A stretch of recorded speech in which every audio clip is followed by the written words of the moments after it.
ছাত্রলীগের সঙ্গে অঙ্গাঙ্গী ভাবে জড়িত থাকা একটি ছেলে অল্প কিছুদিন আগে ছাত্রলীগ ত্যাগ করে ভিপি হয়ে গিয়েছে। তার মানে ছাত্রলীগ যদি আসলে রাজনীতি করতে পারতো, এখন ভোটের জন্য দাঁড়াতে পারতো, হয়তো ছাত্রলীগও ভালো ফলাফল করে ফেলতে পারতো। যেখানে শিবির সদর্পে ঘোষণা দিচ্ছে যে তারা শিবির সমর্থিত বা শিবিরেরই লোক তারা, এবং আপনারাও আমরাও সকলেই বলছি যে শিবির জিতেছে। তো যদি বিজয়ী হয় শিবির, আমরা পরাজিত হয় ছাত্র দল, তাহলে কমিটি করতে পারবে না কেন? কমিটি করতে বাধ্য হওয়ার কারণ কি? কারণ হচ্ছে কমিটি করলেই সেই কমিটি একটা কাজ করবে হলের মধ্যে, এবং সেই কাজের সুযোগ ছাত্র দলকে দেওয়া হয় নাই। এনসিপি হোক বা সাধারণ ছাত্র জনতা নাম দিয়ে যে তাদেরকে ধাওয়া দেওয়া হয়েছে, হঠাৎ যে রাতের 12টার সময় আহ মেয়েরা নেমে এসেছিল রাস্তায় যে না আমাদের হলে কমিটি হবে না, এইসব বলতে, এই বিষয়গুলো যে উদ্দেশ্যমূলক সেটা তো বোঝা গেছে। এখন ধরেন রাজনৈতিক পরিকল্পনা সব দলেরই থাকতে পারে সামনে। আহ জাতীয় রাজনীতিতেও এই ধরনের কোন রাজনৈতিক পরিকল্পনা তার সাফল্য ব্যর্থতা আমরা দেখতে পারতে পারি, কিন্তু এটা কোনো অন্যায় কিছু না। রাজনৈতিক পরিকল্পনা যে কোনো দলেরই থাকতে পারে, কারণ তারা পরিকল্পনার মাধ্যমে বিজয়ী হবেন, তারা তার মারামারি করে বিজয়ী হবেন না। ভোট নিবেন, ভোটের মন যেভাবে জয় করা যায় সেভাবে জয় করার চেষ্টা করবেন। কিন্তু যেখানে সমস্যা সেটি হচ্ছে যে আপনি যদি লক্ষ্য করেন দেখবেন যে ছাত্রলীগ ছাত্র দল এই যে রাজনীতি, সেই রাজনীতিতে মাদার পার্টি তাদের নেতা নেত্রী ঠিক করার ব্যাপারে প্রভাব বিস্তার করে। কোন এক বৃদ্ধ ডেটা এক্সপায়ার্ড নেতা ঠিক করে যে ছাত্রলীগের সভাপতি কে হবে। এইখানে ওবায়দুল কাদের গ্রুপ, নানক গ্রুপ, এরকম গ্রুপ আমরা দেখেছি। আবার এদিকে এই পাশেও আমরা ছাত্র দলও দেখেছি, ছোটখাটো গ্রুপিং বা বৃহৎ গ্রুপিংও দেখেছি। তো এই যে আমি দু একজনের নাম বললাম, এরা কবে কোন কালে ছাত্রলীগ এর নেতা ছিলেন, ছাত্র নেতা ছিলেন, সেই জিনিস কাজে লাগিয়ে তারা মাতব্বর হয়ে তারা সমস্ত কমিটি ঠিক করে দেন। কমিটি তৈরি করার সময় টাকা পয়সা লেনদেন হয়। এই যে জিনিসগুলি, এইগুলি এই দলগুলিকে, এই বুর্জোয়া রাজনৈতিক দলগুলির যে কমিটি, সেগুলিকে ক্ষতিগ্রস্ত করেছে। আপনি দেখেন কমিউনিস্টদের হয়ে রাজনীতি করা মেঘমল্লার এতগুলি ভোট পেয়েছে। শামীম একজন স্বতন্ত্র প্রার্থী, সে ঢাকা বিশ্ববিদ্যালয়ে এতগুলি ভোট পেয়েছে। কারণ কি? এর কারণ হচ্ছে যে এই যে উপর থেকে চাপিয়ে দেওয়া নেতৃত্ব, এটা বন্ধ করতে হবে। রাজনীতিতে জনপ্রিয় নেতাকে জনপ্রিয়তার মাধ্যমে ছাত্রদের মধ্যে থেকে উঠে আসতে দিতে হবে। একেবারে নিষিদ্ধ করে দিতে হবে যে কোনো ছাত্রের যদি পুনর্ভর্তি থাকে তাহলে সে ইলেকশন করতে পারবে না। তুই বাবা ভর্তি হওয়া আরেকবার, তুই ফেল করেছিস বা যে কোনো কারণে হোক পুনর্ভর্তি নিয়েছিস, তুই পড়ালেখা কর। তুই তো আদু ভাই, আদু ভাইয়ের আবার রাজনীতি কি? রেগুলার স্টুডেন্ট না হলে তাকে কোনোভাবেই ভোটে দাঁড়াতে দেওয়া উচিত না। রেগুলার স্টুডেন্ট ভোটে দাঁড়াবে, সে সময় মতো পাস করবে, চলে যাবে। যে আদু ভাইয়েরা বসে থাকে বা আদু ভাই হয় ইচ্ছা করে, এবং এটা কিন্তু আমাদের সময় রাজনীতির খেলা। আপনি দেখবেন মান্না সাহেব এসে একবার চিটাগাঙে ইলেকশন করে আবার ঢাকায় এসে ইলেকশন করেছেন। আমরা তখন ভাবতাম এগুলো স্বৈরাচারের বিরুদ্ধে বিরাট প্রতিবাদ। আসলে এগুলো অপরাজনীতি। এবং একইভাবে বাবলু সাহেবও করেছিলেন। তারপরে একইভাবে মোশতাক ভাইও করেছিলেন। হ্যাঁ, সুলতান মোহাম্মদ মনসুর এক প্রাপ্তবয়স্ক লোক, সেই লোক এসে এই কাজ করেছিলেন। এরা সব ছাত্রত্ব ত্যাগ করে এক একজন আঙ্কেল ছিলেন তখন। কিন্তু আমরা বুঝতাম না, আসলে আমরা ভাবতাম যে এরশাদ তাড়াতে হলে আঙ্কেল লাগে। কিন্তু এখন তার এরশাদ তাড়ানোর জায়গা নাই, এখন তো আঙ্কেল লাগে না। কিন্তু আঙ্কেলরা এখনো বিভিন্ন জায়গাতে বসে পড়েছে। এখন তার আমিও আজকে ছাত্র রাজনীতি করলে হয়তো কোন একটা দলে গিয়ে ছাত্র বা যুবদের নেতা হয়ে বসে পড়তাম, যেটা খুবই হাস্যকর আর কি। এই হাস্যকর রাজনীতি প্রবণতার থেকে কিন্তু শিবির আলাদা। এটা চিন্তা করতে পারবে, শিবিরের নেতৃত্ব কিন্তু কারো বাপ মা দিয়ে ঠিক হয় না। এবং আপনি যদি প্রশংসা করতে না পারেন আপনার শত্রুকে বা যেই হোক আপনার, এটা হচ্ছে আরেকটা ছোট লোকই। হুম। যদি তারা তাদের পার্টির মধ্যে এক ধরনের প্রক্রিয়া চালু করেন, যে প্রক্রিয়া তারা কাজে লাগাতে পারছে, তাহলে যেটা ভালো সেটাকে ভালো বলতে হবে। এটা তো অবশ্যই ভালো। বাপমা দিয়ে কি আসলে রাজনীতি হবে নাকি? বাপমা দিয়ে কি আমাদের ধর্মেও আছে নাকি যে বাপমার হিসাব ছেলে মেয়ে বহন করবে বা ছেলে মেয়ের হিসাব বাপমা বহন করবে? আসলে নাই। উন্নত বিশ্বে তাকান, ট্রাম্পের বাবা কে, তাই না? ওবামার বাবা কে, ক্লিন্টনের বাবা কে, মার্গারেট থাচারের বাপ কে? আমরা তো তাদের আব্বাদেরকে চিনি না। কিন্তু আমরা এখানে আমাদের ছাত্র রাজনীতি বলেন আর রাজনীতি বলেন, সবার আব্বা আম্মা 14 গোষ্ঠীর নাম জানি। এমনকি আত্মীয় স্বজন, মামাকে, খালাকে, চাচাকে, ফুপাকে, ভাইগনাকে, ভাগ্নিকে, ভাগ্নের বাচ্চাকে, এইগুলো শুদ্ধ আমাদের আওয়ামী লীগ চিনাই দিয়ে গেছে। আওয়ামী লীগ তো মোটামুটি তার বংশ তালিকাকে আওয়ামী লীগের মধ্যে প্রতিষ্ঠিত করেছিল। যে এই সব রাজনীতি যে শেষ পর্যন্ত খারাপ হবে, এটা তো আমরা তখন বলেছি বলে আমরা হয়েছি শত্রু। আবার এখন যখন বলছি এখন আমরা শত্রু হচ্ছে। এনসিপি কেন পারে না? এনসিপি না পারার কারণ হচ্ছে এনসিপি তো কোনো ছাত্রদের রাজনৈতিক দল না।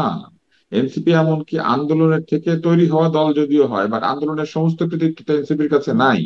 এই শিবির আন্দোলন করেছে, ছাত্র দল আন্দোলন করেছে, যারা অন্যান্য বিরোধী শক্তি তারা আন্দোলন করেছে। আন্দোলনের পরে সেই সব তরুণরা যার যার দলে ফেরত গিয়েছে। তারা কি এনসিপি রাজনীতি করার জন্য বসেছিল? তা তো বসে থাকে নাই। যে কারণে ছাত্রদের রাজনীতি যেহেতু এনসিপি আগে করে না, এনসিপির নেতারা যেহেতু নিজেরাও ছাত্রলীগ, ছাত্র হুম, শিবির, ছাত্র দল থেকে এসেছেন, তাদের অতীতের রাজনীতি তো এইসব দলের সাথে, তো স্বাভাবিকভাবেই তাদের সমর্থকরা তো তাদের আগের দলে রয়ে গিয়েছেন হুম, এবং তারাই এখানে ভোটাভুটি করেছেন, যে জন্য এনসিপির সমর্থিত যদি কোনো জি, অংশ থাকে, তারা ভোট নিতে পারে নাই। জি, কারণ তাদের নেতারা যে দলে ছিলেন ওই সেই সব দলেই আবার ভোট নিয়েছে। তাদের তো জি, ছাত্র রাজনীতির কোনো ইতিহাস নাই, বা জি। জনাব এম এ তাদের আজিজ যে যেগুলো ছাত্র বলছিলেন যে রাজনীতি এনসিপি করার নিঃশেষ কোনো হয়ে ক্রেডিট গেছে। আছে এমন নেতা নাই। এবার হচ্ছে তৃতীয় প্রশ্নটা, সেটা হচ্ছে যে আপনি জানতে চেয়েছেন যে এই যে একটা পরিস্থিতি, এই পরিস্থিতিটা আসলে আমাদেরকে কোথায় নিয়ে যেতে পারে। তা আমি শুধু দুই লাইনে বলি। এটা হচ্ছে যে এটা হচ্ছে ডিপলিটিসাইজেশনের বা বিরাজনীতিকরণের প্রথম একটা ফলাফল আমরা দেখতে পাচ্ছি, যেখানে ছাত্ররা এখন কোনোভাবেই রাজনৈতিক প্রজ্ঞা আছে এমন নেতা নির্বাচনের চেষ্টা করছেন এবং তারা ধরে নিয়েছেন যে বিশ্ববিদ্যালয় প্রশাসন কিছু করবে না, তার রুমের ফ্যান বিশ্ববিদ্যালয় প্রশাসন দিবে না, তার বাথরুমের কমোড কিংবা তার বাথরুমের যে সিঙ্ক বা বাথরুমের যে কল, সেটা বিশ্ববিদ্যালয় প্রশাসন দিবে না, মানে বিশ্ববিদ্যালয় প্রশাসন তারই কিছু দিবে না। একটা পড়াবে, কিন্তু শিক্ষক নিয়োগ করবে, রেজিস্ট্রার বিল্ডিং এ যাবে, অনেক দেন দরবার করে সার্টিফিকেট পাবে, সে হুম, একদিন বাইরে আসবে। এইটুকুই হচ্ছে বিশ্ববিদ্যালয় প্রশাসনের কাজ। কিন্তু বিশ্ববিদ্যালয়ের যে ভৌত সুবিধাদি, এই সুবিধাদি নিশ্চিত করা যে প্রশাসনেরই কাজ, এইটা ছাত্ররা ভুলে গিয়ে ভাবছে যে এটা ওই ছাত্রদের লোকজন করে দিবে, মানে নেতা নেত্রীরা করে দিবে। তো ব্যাপারটা যে কত খারাপ, অর্থাৎ বিশ্ববিদ্যালয় কিন্তু ডাক্তার প্রশাসনের আব্দুল তো স্যার আমি কাছে একটু এখানে তাদের একটা ন্যায্য প্রশ্ন দাবি করতে না চাই। করে তারা হ্যাঁ, রফিক ভাই, শফিক ভাইয়ের কাছে নিজেদের দাবি করছে, এবং রফিক ভাই হ্যাঁ, শফিক ভাই তাদেরকে লুঙ্গি কিনে দিচ্ছে, গামছা কিনে হুম। দিচ্ছে, টয়লেট কিনে দিচ্ছে, যা দরকার সেটা কিনে দিচ্ছে। এই কিন্তু আপনি রাজনীতিতে বলছেন আসলে এখানে একটা বিরাজনীতিকরণের জায়গা তৈরি হয়েছে, অবশ্যই, ছাত্ররা এখন নিজেদের অবশ্যই। ব্যক্তিগত এবং ছোট ছোট পুরোপুরি স্বার্থ যে বা যা যা বিরোধীকরণ দরকার হয়ে সেই হয়ে বিষয়গুলো যাচ্ছে, দেখাচ্ছে। কিন্তু আমি এটাই প্রশ্নটা কিন্তু ডাক্তার আব্দুল ব্যাপার। তো স্যার আপনি এটা দেখেন করতে যে চাই। আওয়ামী লীগ নাই, বিএনপি নাই, হ্যাঁ, কমিউনিস্ট পার্টি নাই, কোন স্বীকৃত রাজনৈতিক দল নাই, এমনকি একটা রাজনৈতিক দল নতুন গজিয়েছে তারাও নাই। আছে কারা? কোচিং করায়, টাকা দেয়, পড়ায়, অনেক কিছু করে, মানে তারা সমাজসেবী একটি রাজনৈতিক সংগঠন। তো তারা আছে, তার মানে সমাজ সেবা হয়ে গিয়েছে এখন রাজনীতির প্রধান কাজ। হুম। তারা আছে, বাকিরাও তো ছিল, ভোট তো করেছে, অল্প স্বল্প না, ভোট তারা পেয়েছে, তো খুব ভোট ভালোই পাচ্ছে ভোট না, পেয়েছে। সামান্য পাচ্ছে, কম হ্যাঁ, পাচ্ছে, জিততে পারছে না কোথাও। তার মানে জিততে ওই পারছে না রাজনীতিকে, কিন্তু ভোট ওই পাচ্ছে। রাজনীতিকে মানুষ প্রত্যাখ্যান করেছে, অন্তত হুম, এইবার ভোট করেছে। পাচ্ছে। কিন্তু আমার এটাই প্রশ্ন ছিল যে বিরাজনীতিকরণ হচ্ছে বলে আপনারা বলছেন, আপনি বলছেন ছাত্ররা এখন রাজনৈতিক প্রজ্ঞা দেখে না। এখানেই আমি আবারও প্রশ্নটা করছি যে রাজনৈতিক প্রজ্ঞা যে দেখছে না, এটা আমরা এখন কিভাবে বুঝতে পারি বা এটা কিভাবে আমরা বলতে পারি?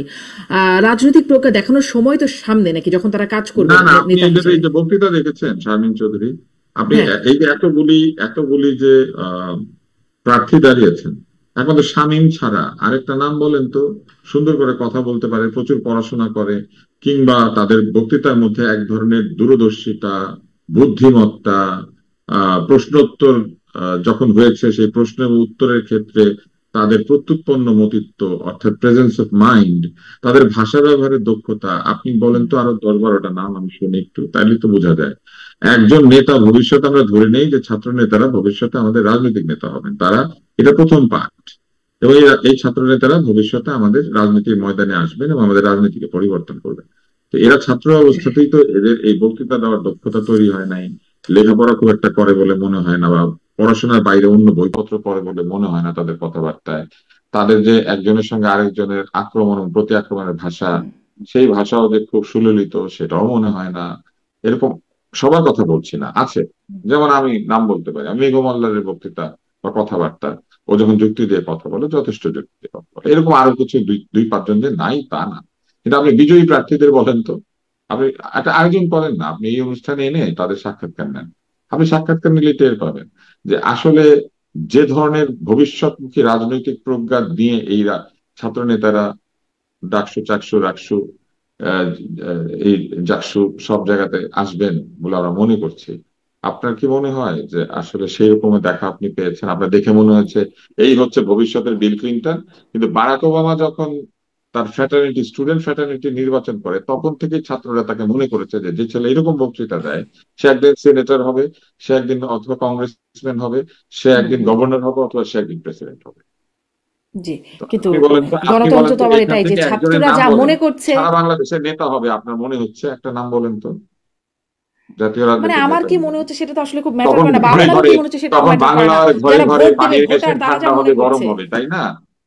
এরা যখন ভবিষ্যতের রাজনীতি যাবে, বাংলার ঘরে ঘরে পানির মেশিন ঠান্ডা হবে, গরম হবে, বাংলার ঘরে ঘরে লুঙ্গি গামছা তোয়ালে যাবে, বাংলার ঘরে ঘরে চৌকি যাবে, তাই না? ঘটনা তাই ঘটবে না? এইভাবে কি রাজনীতি হবে ভবিষ্যতে? জি, মানে এটাই আসলে প্রশ্ন করছিলাম যে আমি মানে আমরা যাকে ভাবছি ভালো হতে পারতো বা ভালো হবে, ছাত্ররা যা মনে করছে তার একটা প্রতিফলন ঘটেছে এখানে। আপনি এম এ আজিজও বলছিলেন বিরাজনীতিকরণ, এখানে আমি আসলে বারবার প্রশ্নটা করছি বিরাজনীতিকরণ কেন হচ্ছে। এবং এম এ আজিজ ওই প্রশ্নটা কিন্তু এবার আমি একটু আসতেই চাই যে জাতীয় রাজনীতিতে এই ভোটারদের এই মনস্তত্ত্ব এবং প্রার্থীদের বা দলগুলোর এই কৌশল, এর প্রভাব কেমন পড়বে বলে মনে হয়? আচ্ছা শোনেন, বিরাজনীতিকরণ কেন বলবো? জি আমার বলবেন। আপন ভাত, আমার আপন ভাতিজি আমার প্রতিদিন এসে খেয়ে যায় আমার বাসায়। হ্যাঁ। আমি জানি না সে কাকে ভোট দিচ্ছে, আমি শুনে স্টান। এখন আপনি দেখেন, আমার কাছে যেটা মনে হয়েছে যে এই যে ডাকসু বলেন, আপনার জাকসু বলেন, ডাকসু বলি নির্বাচন, ডাকসু যতগুলো ধরেন, এটা 8th ডাকসু নির্বাচন হয়েছে 54 বছরের ভিতরে। কিন্তু যতবার ডাকসু নির্বাচিত ভিপিজিএস থাকতো, সব আন্দোলনে তারা কিন্তু অগ্রভাগে ছিল। কিন্তু এবারে যে ডিজাস্টারটা হলো, এই ডাকসুর ক্যারেক্টার পরিবর্তন হয়ে যাবে, দিচ্ছে বটে, কিন্তু কোন দল কিন্তু এই এই এখন ডাকসুর নেতৃত্বে কোনো আন্দোলনে যাবে না। আর এই ডাকসু যে ক্যারেক্টার, যেটা ইলেকশনে যেটা দেখালো, এবং জামাতের সাথে যেটা বললাম যে কৌশল এবং পরিকল্পনা, তারা এটা ঠিক ইমোশনালি, অর্থাৎ নানান রকম সামাজিক কর্মকাণ্ড দিয়ে এই ছাত্রদেরকে মোটিভেট করবে, এবং শেষ পর্যন্ত দেখবেন দেশটা ডিপলিসাইজড হয়ে একটা ইমোশনাল জাতিতে তৈরি হবে, যে এরকম পাইলে ভালো হয়। আপনি বরাবরই যদি দেখা যায়, গরম পানি পাইলে ভালো, ঠান্ডা পানি পাইলে ভালো, আমার চিকিৎসা হলে আমাকে হসপিটালে নিয়ে যায়, পড়াশোনার বেতন না দিতে পারলে আমার বেতন দিয়ে দেয়, তাহলে তো ওইভাবেই ছাত্ররা অভ্যস্ত হবে। তাহলে তো এটা ডিপলিটিসাইজ হলো না, পলিটিক্স এখানে কোথায়? কিন্তু ছাত্রদের তো ডাকসুতে গঠনতন্ত্র আছে, গঠনতন্ত্র অনুযায়ী যেটা আছে সেই কাজটা করবে। গঠনতন্ত্রে তো কম নাই, প্রয়োজনে অ্যাড করবে। গঠনতন্ত্রের বাইরে গরম পানি দেওয়া এটা তো কোনো রাজনীতির অংশ নয়। এটা সমাজসেবা হলে সমাজসেবা করুক, সমাজসেবা অধিদপ্তর আছে, তারও অধীনে কাজ করুক না, তাতে তো বাধা নাই, সমাজসেবা করার কোনো বাধা নাই। কিন্তু যেখানে রাজনীতি আছে, সেখানে রাজনীতির বাইরের অ্যাক্টিভিটি চালানোই আমার বক্তব্য হচ্ছে যে সেটা উচিত না, সেটাই বিরাজনীতিকরণের অংশ, এবং সেটা অ্যালাউ করা উচিত না। আপনি, আমি এইটাই বলছি যে এই ইলেকশনে দুইটা কিন্তু এটা যদি ছাত্রদল করতে চাইতো বা অন্য দলগুলো করতো, তাদেরকে কেউ বাধা দিত বাধা দিত যে না, তোমরা এই সমাজসেবা করো না? বাধা দিত না, কিন্তু তাদের ইমেজটা তারা তো এখনো গরম পানির তো বারান্দায় নিতে পারতো না, কারণ তাদের হলে তো প্রবেশ করার সুযোগ নাই। এক, ছাত্রলীগ এবং ছাত্র দলের ফেস ভ্যালু তো একই, ওরা শক্তি প্রয়োগ করছে না আগে। ছাত্র দল যখন বিএনপি ক্ষমতায় ছিল, শক্তি প্রয়োগ করছে না। এখন ছাত্রদল, আওয়ামী লীগ যখন ছিল ছাত্রলীগ প্রয়োগ করছে। কিন্তু ছাত্রলীগ যখন আওয়ামী লীগ ক্ষমতায় ছিল, ছাত্রদল কিন্তু ছাত্রলীগের ভিতরে ঢোকে নাই। আবার বিএনপি যখন ক্ষমতায় ছিল, ছাত্রদল যখন বল প্রয়োগ করছে, ছাত্রলীগ কিন্তু বিএনপির ছাত্র দলের ভিতরে ঢোকে নাই। কিন্তু এখন এবারে কিন্তু ছাত্র শিবির, তারা কিন্তু ছাত্র দল লীগের ভিতরে ঢোকা ছিল। এবং এই জন্য বলা হয়, আমি বলছি যে গণতান্ত্রিক রাজনীতিতে গুপ্ত রাজনীতি চলতে পারে না, এটা আইন করে নিষিদ্ধ করা উচিত, আইন করে। তাহলে তো আপনি বলেন হিল ট্যাক্সে তো বহুত বহুত পার্টি স্বাধীনতা চাচ্ছে, স্বায়ত্তশাসন চাচ্ছে, ওরা কেউ মিজোরাম, কেউ তিব্বতে পালিয়ে থাকে, তাদেরকেও অ্যালাউ করেন, এটাও তো গুপ্ত রাজনীতি, তাদেরকে তো আপনার প্রকাশ্যে নিতে পারছেন না। সুতরাং প্রকাশ্য রাজনীতি মানেই গণতান্ত্রিক রাজনীতি, আপনাকে প্রকাশ্যে তো করতে এখন হবে সব। প্রকাশ্যে রাজনীতি করতে না দিলে কি হবে? ধরুন এখন ছাত্রলীগ, তারা তো একটা বড় হ্যাঁ, ফোর্স ছিল বা আছেও, না, তারা তো সবাই এই উপস্থিত নেই। এই এই এই ছাত্রলীগ কি প্রশ্নটা, করবে এখন? না, আপনার প্রশ্নটা তো এটাই করতেছেন, এটা তো আমরা আশা করি না। তারা সবাই গণতন্ত্রের স্লোগান দেয়, কেউ ধরেন নানান ইস্যু তৈরি করে, এ রাজাকার, সুতরাং একে ইয়ে করো, নির্মূল করো, এ স্বাধীনতা বিরোধী শক্তি নির্মূল করো, এ মুক্তিযুদ্ধের পক্ষের শক্তি, তাকে রাজনীতির সুযোগ দাও। এরকম তো ছিল এক সময়। এখন হচ্ছে যে সিচুয়েশন যেটা করা হচ্ছে, আপনি দেখেন মুক্তিযোদ্ধারা কোনো কথা বলতে পারবে না, মব চলে যাবে, মুক্তিযুদ্ধ যাবে, দেখেন কয়েকজন কয়েকটা ঘটনা ঘটল না। এখন বিএনপি হচ্ছে মুক্তিযোদ্ধার দল, শহীদ president Ziaur Rahman sector commander ছিল, হুম। তার দল। সেখানে যে আশ্রয়, মুক্তিযুদ্ধের আশ্রয় নাই, কোন প্রতিবাদ করছে? আপনি খেয়াল করছেন? ফজলুর রহমানকে বরঞ্চ 3 মাস সে অ্যাডভাইজার, 3 মাস তার পদ স্থগিত করছে। তাহলে আপনার মুক্তিযোদ্ধারা কেউ দাওয়াতে জয়েন করবে বলেন? কোথায় যাবে বলেন? আওয়ামী লীগ তো কার্যক্রম নিষিদ্ধ, হ্যাঁ মুক্তিযোদ্ধা বলতে মুক্তিযোদ্ধা দিয়ে একটা পলিটিক্স করে, ভুয়া মুক্তিযোদ্ধা ভরে ফেলছে। তো সুতরাং আমাদের তো এখন মুক্তিযুদ্ধ যারা করছে, ধরেন আমি মুক্তিযুদ্ধে ছিলাম, আমার তো কোনো আশ্রয় জায়গা নেই, কেউ বিশ্বাস করে না আমাকে।